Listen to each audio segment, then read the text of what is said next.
આ કોલેજના આરઆઈ રતવાણી સાહેબ જે હમણાં ઇન્ચાર્જ એચઓડી છે આપણા કોલેજમાં, આ દીદી ગોર મેડમ લેક્ચરર છે આપણા ડિપાર્ટમેન્ટમાં, અને હર્ષ શુક્લા સાહેબ એ પણ લેક્ચરર છે આપણા ડિપાર્ટમેન્ટમાં.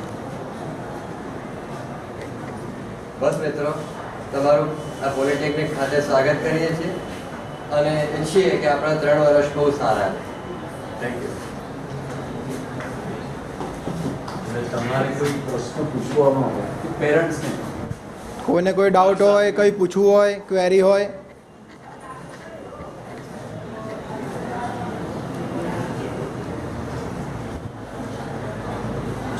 સુરત બાજુથી કેટલા આવે છે? સુરત બાજુ વડોદરા બાજુ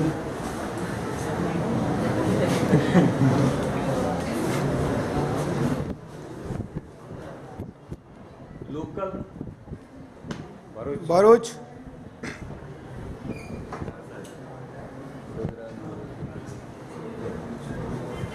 સાહેબોએ તમને વાત કરી, અમારા એક્સપેક્ટેશન છે, પણ તમારે એમ્બિશન પણ હશે, વાલીની પણ હશે. સ્કૂલ છોડીને તમે કોલેજમાં આવ્યો એટલે થોડું ફ્રીડમ મહેસૂસ કરતા હશો, બરાબર બરાબર છે. પણ અહીંયા આપણે ભણવા આવીએ છીએ, આ દિમાગમાં ખાસ રાખ, બરાબર. સાહેબે કીધું તેમ 3 વર્ષ સુધી એટલે ડિસિપ્લિન ખાસ, રેગ્યુલરિટી ખાસ, સાહેબોના ઇન્સ્ટ્રક્શનને રેગ્યુલરલી સ્ટ્રિક્ટલી ફોલો કરવા, બરાબર. બાકી સાહેબે કીધું કે શું શું થઈ શકે.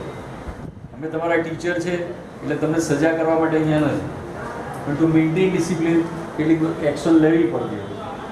એટલે છેલ્લે કીધું કે વી ટુગેધર આ બધા પ્રયત્ન કરીએ so that discipline can be maintain, બરાબર છે. તમારે એકેડેમિક પોઈન્ટ ઓફ વ્યૂ કે બીજા કંઈ પોઈન્ટ ઓફ વ્યૂ કંઈ બી પ્રોબ્લેમ હોય તો આપણે સાહેબો તૈયાર છે, બરાબર છે, ઇન્ક્લુડિંગ મી ઓલ્સો.